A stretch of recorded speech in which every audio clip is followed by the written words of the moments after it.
It's kind of perverse because he wants lower interest rates and more growth. But if you have inflation, long-term rates will go up. That'll be exactly the opposite of what he's trying to achieve. I think what one real danger, though, is that he would use his power to bully big companies, and that causes inflation to go up.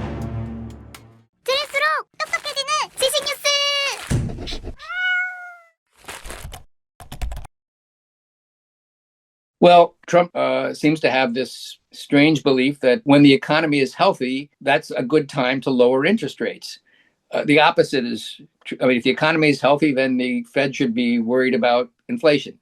For example, I think what he really loves is when the stock market goes up, especially the Dow Jones Industrial Average. He would love to say, I am the first president where the Dow Jones Industrial Average was 50,000. Oh my God! This is, I think, in his head. It's like the Nobel Prize for him.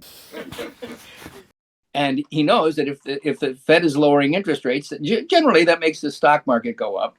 But he doesn't seem to be sufficiently worried about the risks of that.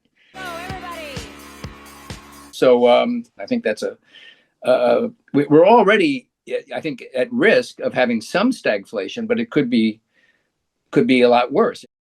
Yeah, my name is Paul Bluestein. I'm an author and journalist. I used to work at newspapers, Wall Street Journal and the Washington Post. And if you have inflation, long-term rates will go up because investors will insist on being paid higher interest to compensate for the erosion of the value of their investment. The Fed can't control those. The Fed can control short-term interest rates, but not long-term rates. It'll be, that's not what Trump will want. Long-term interest rates affect, mortgages. They affect car loans. It affects all the things that people care about when they borrow money, most ordinary Americans. So I think there's a big danger that will be the outcome. Well, I think he does. Trump knows that Americans hate inflation. From today and from the day I take the oath of office, we will rapidly drive prices down and make America affordable again. We're going to make it affordable again. He will be very embarrassed if it rises even to the rates of 2021, 2022, which we had in the U.S. when it rose to high single digits. My guess is that if inflation really started to rise in the U.S., that he would understand the need for actions to stop it. If inflation rises and long-term interest rates goes up, he will be unpleasantly surprised. So I don't think he wants that. I just think he's not sufficiently aware of the risks. The real problem is he finds it hard to understand these things. He's always believed that tariffs will be good and that they won't be paid by Americans. They'll be paid by foreigners. They'll be paid by Koreans and other countries that export products to the United States. First of all, he doesn't understand that tariffs will drive up prices for Americans. You're going to see price increases for the average American family of around $2,400 annually. And I think what one real danger, though, is that he would use his power to bully big companies to control prices. If Walmart or Target raise prices of things that ordinary Americans buy, he'll threaten them.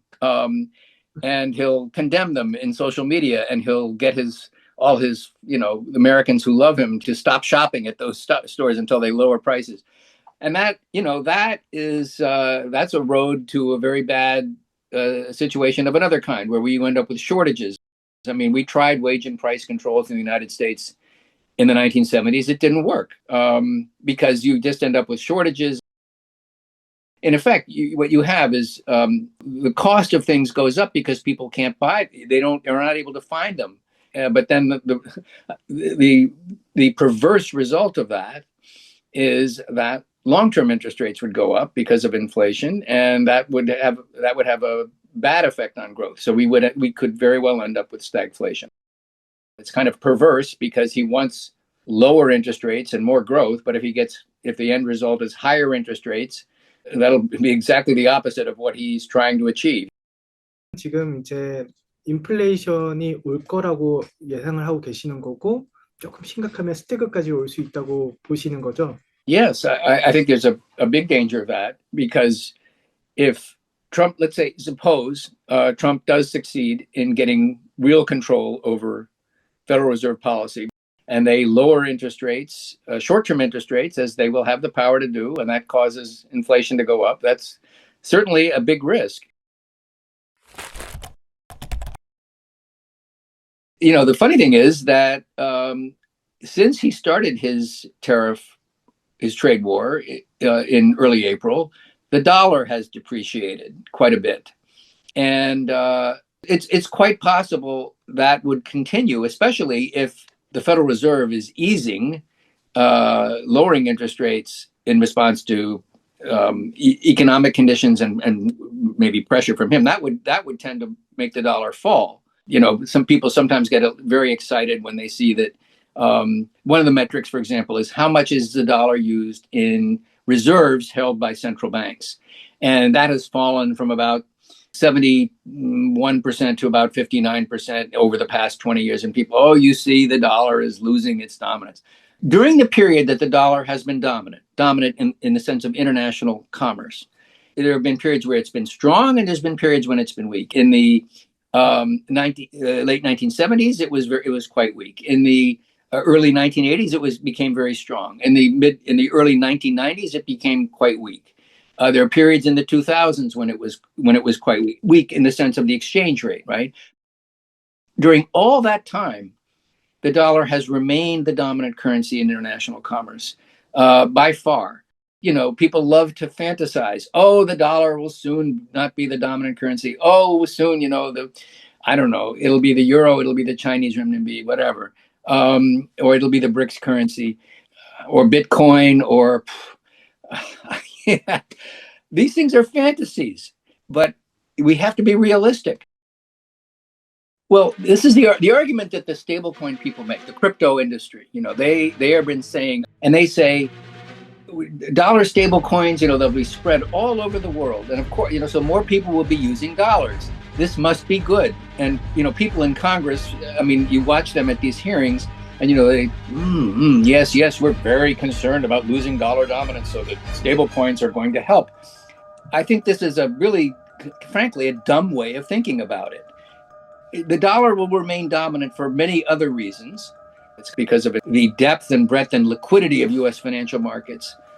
That factor is going to remain a factor for, you know, there's simply no other currency that has those features.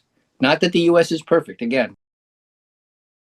Stablecoins, I don't think are going to make much difference as far as that goes. I think the Treasury's ability to issue securities is really going to depend on the creditworthiness of the United States, as it always has. And the Treasury will always be able to issue Treasury bills and Treasury bonds. The question is, at what interest rate? And if people are worried about inflation in the United States, and if they're worried about the United States issuing too much debt, which I think they ought to be worried. I mean, it's, you know, we're running deficits at 7% of GDP, even though we have a strong economy. That's a big deficit. So that will mean that interest rates, you know, people will buy Treasury securities, but they may pay very high interest rates for them. So I think that's the factor that is going to affect the issuance of Treasury securities. Stable coins may help a little bit, keep interest rates a little bit lower than they would otherwise be, but it's not going to mean that the U.S. can issue Treasury securities cheaply. If people see that the U.S. is going too deeply into debt, and if they see inflation is really rising, they're going to demand high interest rates. They would be crazy not to. So I don't think stablecoins are going to solve Trump's problems. I mean, the reason the dollar is dominant is because the market for dollar assets, and particularly for Treasury obligations of the U.S. Treasury, obligations of the U.S. government, is so deep and so wide and so liquid. People can sell Treasury securities in huge amounts without causing the price to go up or down. And that's very important in a crisis. because in a crisis, everyone wants to be able to get cash in a hurry without suffering terrible losses. So this is I think the most important factor in the dollar dominance, the way I referred to it before, and its use in international commerce. No other currency in the world, including the euro, including the Chinese renminbi, they don't have this. And this has really existed first since the Bretton Woods system was created in 1944. And then even when that system broke down in 1971, it has remained. And many times it's been predicted to end, and it hasn't. And because what that means is that the U.S. has the power to use the dollar as a weapon, because it can cut banks off from the dollar around the world. It can say, you bank in, I don't know, Kyrgyzstan, or you bank in Bulgaria, or you bank in South Africa or Iran or wherever it is, you are toxic. No U.S. bank can transact with you. No entity under U.S. law can transact with you. That's a very powerful weapon, because that means that bank can no longer handle transactions for its customers internationally, because they need dollars to transact internationally. So this is a very powerful weapon that the U.S. has. And it's been used for good purposes, I think. I mean, this is a matter of opinion, but Trump has this power too.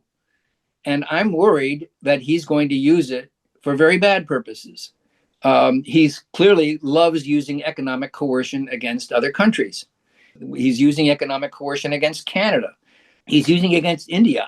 He's mad at Prime Minister Modi for not nominating him for the Nobel Peace Prize. I don't know what. So he'll use economic coercion. He's clearly capable of doing. When he was president in his first term, he used the dollar as a weapon. Санкции, наверное, они считают, что путем введения санкций они могут нас заставить изменить нашу позицию. Не изменит. But I haven't taken off the sanctions. We have massive sanctions. I want to take them off quickly, but they've got to get rid of the nukes. And I'm concerned that he will do it again. But anyway, I think the dollar is very, very well entrenched. It's not because the U.S. is so great and so perfect, far from it. But I firmly believe that the dollar will remain dominant. I think the dollar weapon will remain a very potent weapon for a long time. I see terrible problems with the United States, but the U.S. currency is the only currency that has those features. That will remain.